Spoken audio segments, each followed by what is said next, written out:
Meaning of ground plan. Ground plan. Ground plan. Ground plan. Ground plan. The term ground plan refers to a drawing or diagram of a building or structure as seen from above. It generally shows the location and arrangement of rooms, walls, doors, windows, and other features.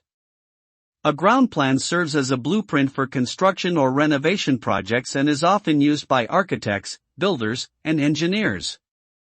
By providing a precise and detailed view of the layout of the structure, a ground plan helps to ensure that the finished building meets the desired specifications and requirements of its intended use.